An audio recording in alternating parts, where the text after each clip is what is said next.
ಅಲ್ಲ, ಅವ್ರು ಮೊದಲೇ ಅಕ್ಟೋಬರ್ ತಿಂಗಳಲ್ಲಿ ಕೊಡ್ತೇವೆ ವರದಿಯನ್ನಂತ ಅವರೇ ಹೇಳಿದ್ರು. ಯಾರು, ನಮ್ಮ SIT ಅವರು. ಈ ಬಹುಶಃ ಈ 31st ಒಳಗಡೆ ಕೊಡ್ಬೋದು ಅಂತ ಕಾಣಿಸುತ್ತೆ. 31st ಒಳಗಡೆ ಎಲ್ಲಾದ್ರೂ ಕೂಡ ಪ್ಲಸ್ 1 or 2 days ಅಲ್ಲಿ ಕೊಡ್ತಾರೆ ಅಂತ ಅನ್ಕೊಳ್ತೀನಿ. ಅದೇ ಎಲ್ಲ ಕಾಂಪ್ರಹೆನ್ಸಿವ್ ಆಗಿ ರಿಪೋರ್ಟ್ ಮಾಡಬೇಕು ಅಂತ ಹೇಳಿದ್ದೇವೆ ಅವ್ರಿಗೆ. ಫೈನಲ್ ಅಂತಿಮವಾಗಿ ವರದಿಯನ್ನ ಕೊಡಬೇಕು ಅಂತ ಹೇಳಿದ್ದೇವೆ. ಅದನ್ನ ಬಹುಶಃ ಅವರೇ ಹೇಳಿದಾಗೆ ಅಕ್ಟೋಬರಲ್ಲಿ ಕೊಡ್ತೀವಿ ಅಂತ ಹೇಳಿದ್ರು ಅವರು. ಅಕ್ಟೋಬರ್ ತಿಂಗಳಲ್ಲಿ ಮುಗಿಯುತ್ತೆ ನಮ್ದು ಕೆಲಸ ಎಲ್ಲ ಅಂತ. ಬಹುಶಃ ಅವರು FSL ರಿಪೋರ್ಟ್ಸು ಮತ್ತೆ ಬೇರೆ ಬೇರೆ ಅನಾಲಿಸಿಸ್ ಏನೇನು ಮಾಡಬೇಕಿತ್ತು, ಕೆಮಿಕಲ್ ಅನಾಲಿಸಿಸು ಅದೆಲ್ಲ ಮಾಡಿಕೊಂಡು ಅವರು ಕೊಡ್ತೀವಿ ಅಂತ ಹೇಳಿದರು. ಯಾಕೆಂದರೆ ಆ ಬೋನ್ ತೆಗ್ದ್ರಲ್ಲ, ಅದೆಲ್ಲ ಅನಾಲಿಸಿಸ್ ಮಾಡಬೇಕಲ್ಲ, ಕೆಮಿಕಲ್ ಅನಾಲಿಸಿಸ್ ಮಾಡಿ ಕನ್ಕ್ಲೂಡ್ ಮಾಡಬೇಕು. ಅದನ್ನೆಲ್ಲ ಮಾಡಿ ಕೊಡ್ತೇವೆ ಅಂತ ಹೇಳಿದ್ದಾರೆ. ಬಹುಶಃ ಈ ತಿಂಗಳ ಕೊನೆಯಲ್ಲಿ ಕೊಡ್ಬೋದು. ಅದು ನೋಡಬೇಕು. ಯಾಕೆಂದರೆ ಅವರು ಮೇಜರ್ ಆಗಿ ಇಂಟರಿಮ್ ಆಗಿ ಕೊಡ್ತಾರಾ ಅಥವಾ ಪೂರ್ತಿ ಸಂಪೂರ್ಣವಾದ ವರದಿಯನ್ನು ಕೊಡ್ತಾರಾ, ಅದನ್ನ ನಾವು ಈಗಲೇ ಹೇಳಕ್ ಬರೋದಿಲ್ಲ. ಸರ್, ಆಮೇಲೆ ತಿಮ್ಮರೋಡಿ ಅವರಿಗೆ ಮತ್ತೆ ನೋಟಿಸ್ ಅನ್ನು ಇಶ್ಯೂ ಮಾಡಲಾಗಿದೆ. ಇಲ್ಲ, ಅವರು ಒಂದೊಂದು ಕಂಪ್ಲೇಂಟ್ಸು, ಆ ಪ್ರಕರಣಗಳು ಬಂದಾಗ ಕಂಪ್ಲೇಂಟ್ ತಗೊಂಡು ಅವರು FIR ಮಾಡಲೇಬೇಕಲ್ಲ, ಅದನ್ನು ಮಾಡ್ತಾರೆ. ಸರ್, ಆಮೇಲೆ ಈಗ ನವೆಂಬರ್ ಕ್ರಾಂತಿ ಅಂತ ಸಿಕ್ಕಾಪಟ್ಟೆ ಸದ್ದಾಗ್ತಿದೆಯಲ್ಲ ಸರ್. ಈಗ ಎಲ್ಲಾ ಸಚಿವರು ಕೂಡ ಹೈಕಮಾಂಡ್ ಹೇಳಿದ್ರೆ ನಾವು ಸಚಿವ ಸ್ಥಾನ ತ್ಯಾಗ ಮಾಡಕ್ ರೆಡಿ ಇದೀವಿ ಅನ್ನೋ ಒಂದು ಮಾತುಗಳನ್ನು ಮಾತಾಡ್ತಿದ್ದಾರೆ. ಏನ್ ಸರ್, ಹಿರಿಯ ಸಚಿವರಿಗೆಲ್ರಿಗೂ ಕೂಡ ಏನ್ ಕೊಡ್ತಾರೆ ಈಗ ಪಕ್ಷದಲ್ಲಿ? ನನಗಂತೂ ಏನು ಗೊತ್ತಿಲ್ಲಪ್ಪ. ಯಾಕೆಂದ್ರೆ ಹೈಕಮಾಂಡಿನ ತೀರ್ಮಾನನ ನಾವು ಹೇಳಕ್ ಬರೋದಿಲ್ಲ. ಅವ್ರು ಏನ್ ತೀರ್ಮಾನ ಮಾಡ್ತಾರೆ ಕಾಯ್ದು ನೋಡೋಣ. ಸುಮ್ಮನೆ ನಾವು ದಿನನಿತ್ಯ ಮಾಧ್ಯಮದಲ್ಲಿ ಹೇಳಿಕೆ ಕೊಡ್ಬೋದು ಅಷ್ಟೇ ಬಿಟ್ರೆ ಅದು ಫರ್ದರ್ ಕನ್ಫ್ಯೂಷನ್ ಕೂಡ ಆಗುತ್ತೆ. ಈಗ ಹೈಕಮಾಂಡ್ನವ್ರು ಯಾರಾದರೂ ಏನಾದರೂ ಹೇಳಿದಾರ ಇಲ್ಲಿವರೆಗೆ? ಹೈಕಮಾಂಡ್ನಿಂದ ನಮಗೆ ಯಾವುದೇ ಮಾಹಿತಿ ಇಲ್ಲ. ನಾವು ರಿಷಫಲ್ ಮಾಡ್ತೀವಿ ಸದ್ಯದಲ್ಲಿ, ಅಥವಾ ಲೀಡರ್ಶಿಪ್ ಚೇಂಜ್ ಮಾಡ್ತೀವಿ, ಅಥವಾ ಇನ್ನೂ ಏನಾದರೂ ಹೈಕಮಾಂಡಿಂದ ಬಂದಿದ್ರೆ ನಾವು ಅದಕ್ಕೆ ರಿಯಾಕ್ಟ್ ಮಾಡಬಹುದು. ನಾವೇ ಹೇಳ್ಕೊಳ್ಳೋದು. ಅವರೊಂದು ಹೇಳೋದು, ನಾನೊಂದು ಹೇಳೋದು, ಇನ್ನೊಬ್ರೊಂದು ಹೇಳೋದು. ನೋಡ್ರಿ, ಹೈಕಮಾಂಡಿನಲ್ಲಿ ಅವರು ತಿಳಿಸೋವರೆಗೂ ನಾವು ಯಾವ ಹೇಳಿದ್ದ ಹೇಳಿಕೆಗಳಿಗೆ ಯಾವುದಕ್ಕೂ ಮಹತ್ವ ಇರೋದಿಲ್ಲ. ಯಾರೇ ಹೇಳಿದ್ರು ಹೈಕಮಾಂಡ್ನವ್ರು ಹೇಳೋದು ಹೊರತು ಯಾವುದು ಮಹತ್ವ ಇರೋದಿಲ್ಲ.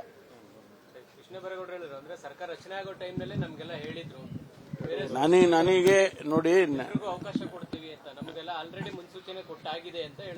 ಅದನ್ನೆಲ್ಲ ಗಮನದಲ್ಲಿ ಇಟ್ಕೊಂಡೇ ಹೈಕಮಾಂಡ್ನವ್ರು ಮಾಡ್ತಾರೆ. ಅವರೇ ತೀರ್ಮಾನ ಮಾಡಬೇಕಲ್ಲ. ಈಗ 2.5 ಅಂತ ಆಯ್ತು, ಈಗ ರಿಷಫಲ್ ಅಂತ ಆಯ್ತು, ಈಗ ಲೀಡರ್ಶಿಪ್ ಚೇಂಜ್ ಅಂತ ಆಯ್ತು. ದಿನನಿತ್ಯ ಈ ರೀತಿ ಕನ್ಫ್ಯೂಷನ್ ಆಗ್ತಾ ಇದ್ರೆ ಆಡಳಿತದ ಮೇಲೆ ಇದು ಬೀಳೋದಿಲ್ವಾ? ಆಡಳಿತ ನಮಗೆ ಚೆನ್ನಾಗಿ ಆಗಬೇಕು ಅಂತಂದ್ರೆ ಇದೆಲ್ಲ ನಿಲ್ಬೇಕು. ಇದೆಲ್ಲ ನಿಂತು ನಾವು ಆಡಳಿತದ ಕಡೆ ಗಮನ ಕೊಡಬೇಕು.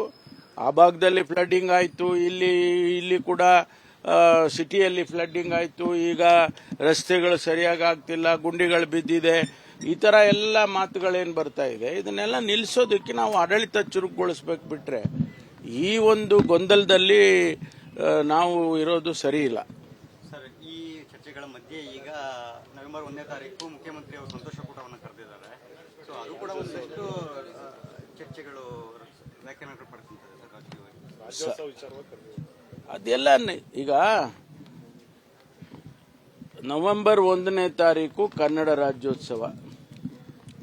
ರಾಜ್ಯೋತ್ಸವ ಆಚರಣೆ ಮಾಡುವಾಗ 4 ಜನ ಕರೆದು ಅವರಿಗೆ ಒಂದು ಊಟ ಹಾಕಿದ್ರು ಅಂದ್ರೆ ಅದು ಒಂದು ದೊಡ್ಡ ಬೆಳವಣಿಗೆ, ರಾಜಕೀಯವಾಗಿ ಬೆಳವಣಿಗೆ ಅಂತ ವಿಶ್ಲೇಷಣೆ ಮಾಡೋದಾದ್ರೆ ಗೊತ್ತಿಲ್ಲಪ್ಪ ನನಗೆ. ಯಾಕೆಂದ್ರೆ ಸಂತೋಷ, ಹೌದು, ನಮಗೆ ಕನ್ನಡ ರಾಜ್ಯೋತ್ಸವ, ಕನ್ನಡ ನಾಡು ಆಯಿತು ನವೆಂಬರ್ 1ನೇ ತಾರೀಕು. ಅದಕ್ಕಾಗಿ ನಾವು ಆಚರಣೆ ಪ್ರತಿ ವರ್ಷ ಮಾಡ್ತೀವಿ. ಆ ಸಂತೋಷದಲ್ಲಿ ಬರ್ರಿ ನಮ್ಮ ಎಲ್ಲರೂ ಒಂದಿಷ್ಟು ಸೆಲೆಬ್ರೇಟ್ ಮಾಡೋಣ ಅಂತ ಮುಖ್ಯಮಂತ್ರಿಗಳು ಹೇಳಿದ್ರೆ ಅದೂ ರಾಜಕೀಯವಾಗಿ ವಿಶ್ಲೇಷಣೆ ಮಾಡೋದು ಸರಿ ಕಾಣಿಸಲ್ಲ. ಸರ್, ಈಗ ನೀವು ಕೂಡ ಹಿರಿಯರಿದ್ದೀರಿ, ಹೈಕಮಾಂಡ್ ಜೊತೆ ನೇರವಾಗಿ ಸಂಪರ್ಕ ಇರೋದು, ಯಾವುದೇ ರೀತಿ ಶಫಲ್ ಈ ರೀತಿ ಮಾಹಿತಿ ಇಲ್ವಾ ಸರ್? ನನಗೆ ಯಾರು ಹೇಳಿಲ್ಲಪ್ಪ. ನನಗೆ ಯಾರು ಕೂಡ ಹೈಕಮಾಂಡ್ನಿಂದ ಇಲ್ಲಿಯವರೆಗೆ ಇಂಡಿಕೇಟ್ ಮಾಡೋದು ಅಂತಾರಲ್ಲ, ಅದು ಕೂಡ ಇಲ್ಲ. ಹೌದು, ನಾವು ಮೋಸ್ಟ್ ಪ್ರಾಬಬ್ಲಿ ನಾವು ಇಂಥ ತಿಂಗಳಲ್ಲಿ ರಿಶಫಲ್ ಮಾಡ್ಬೋದು ಅಂತ ಅವ್ರು ಯಾರು ಹೇಳಿದರೆ ಅವಾಗ ನಾವು ಕೂಡ ಊಹೆ ಮಾಡ್ಬೋದು, ಹೌದೌದು ಮಾಡ್ತಾರೆ ಅಂತ. ದೆನ್ ಸ್ಪೆಕ್ಯುಲೇಷನ್ ಸ್ಟಾರ್ಟ್ ಆಗುತ್ತೆ. ಇವರು ಡ್ರಾಪ್ ಮಾಡ್ತಾರೆ, ಅವ್ರನ್ನ ತಗೊಳ್ತಾರೆ ಅಂತ ಎಕ್ಸಸೈಸ್ ಎಲ್ಲ ನಡೀತಾ ಇರ್ತದೆ. ಅಂಥದ್ದು ಯಾವುದು ಹೈಕಮಾಂಡ್ನಿಂದ ಇಲ್ಲಿವರೆಗೂ ಇಂಡಿಕೇಶನ್ಸು ಇಲ್ಲ. ಮುಖ್ಯಮಂತ್ರಿ ಆಗಲಿ ಅಂತ ಘೋಷಣೆ ಕೂಗಿದ್ದಾರೆ ಸರ್ ಶಿವಮೊಗ್ಗದಲ್ಲಿ, ದಲಿತ ಮುಖ್ಯಮಂತ್ರಿ ಆಗಬೇಕು ಅಂತ. ನೋಡಿ, ಚರ್ಚೆ ಇಲ್ಲ, ಖಾಲಿ ಇಲ್ಲ. ಮುನಿಯಪ್ಪನವರು 7 ಬಾರಿ MP ಆದವರು. ಅವರು ಅದು MP 7 ಬಾರಿ ಆಗೋದು ಅಂದ್ರೆ ಏನು ಸಾಮಾನ್ಯ ಅಲ್ಲ. ಅವರು ಹಿರಿಯರಿದ್ದಾರೆ.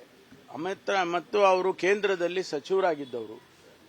ಕೇಂದ್ರದಲ್ಲಿ ಸಚಿವರಾಗಿ ಈಗ ಬಂದು ರಾಜ್ಯದಲ್ಲಿ ಸಚಿವರಾಗಿದ್ದಾರೆ. ಸಮರ್ಥರಿದ್ದಾರೆ, ಅರ್ಹತೆ ಇದೆ. ಅದರಲ್ಲಿ ಏನು ತಪ್ಪಿದೆ? ಮುನಿಯಪ್ಪನವರು ಮುಖ್ಯಮಂತ್ರಿ ಆದರೆ ನಾನು ಸಂತೋಷ ಪಡೋನೆ. ಯಾಕೆಂದ್ರೆ ನಾವೆಲ್ಲ ಒಂದು ವರ್ಗಕ್ಕೆ ಸೇರಿದ್ದೇವೆ. ಆದರೆ ಆ ವರ್ಗಕ್ಕೆ ಅವಕಾಶ ಸಿಗ್ತಲ್ಲ ಅನ್ನುವಂಥದ್ದು ಸಂತೋಷ ಆಗುತ್ತೆ. ಯಾವ ವರ್ಗ ತುಳಿತಕ್ಕೆ ಒಳಗಾಗಿತ್ತು ಆ ವರ್ಗಕ್ಕೆ ಆಡಳಿತ ವರ್ಗ ಆಗುತ್ತೆ ಅದು ಅಂತಂದ್ರೆ ಸಂತೋಷ ಪಡೋಕ್ಕಾಗಲ್ವ ನಾವು?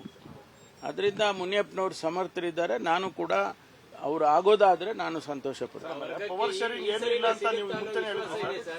ವರ್ಗಕ್ಕೆ ಈ ಸರಿನೇ ಸಿಗಬೇಕು ಅನ್ನೋ ವಿಶ್ವಾಸ ಏನಾದರೂ ಇದೆಯಾ ಸರ್? ಅಲ್ಲ, ಅದು ನಾನು ಹೇಳಿದ್ನಲ್ಲ, ಇದೆಲ್ಲ ನಮಗೆ ಕಾಂಗ್ರೆಸ್ ಪಕ್ಷದಲ್ಲಿ ತೀರ್ಮಾನ ಮಾಡೋರು ಯಾರು? ನಿಮಗೂ ಗೊತ್ತಿದೆ. ಯಾರೋ ನಾವು ಇಲ್ಲಿ ಕೂತ್ಕೊಂಡು ಕರ್ನಾಟಕದಲ್ಲಿ 4 ಜನ ಹೇಳಿದರೆ ಆಗೋದಿಲ್ಲ.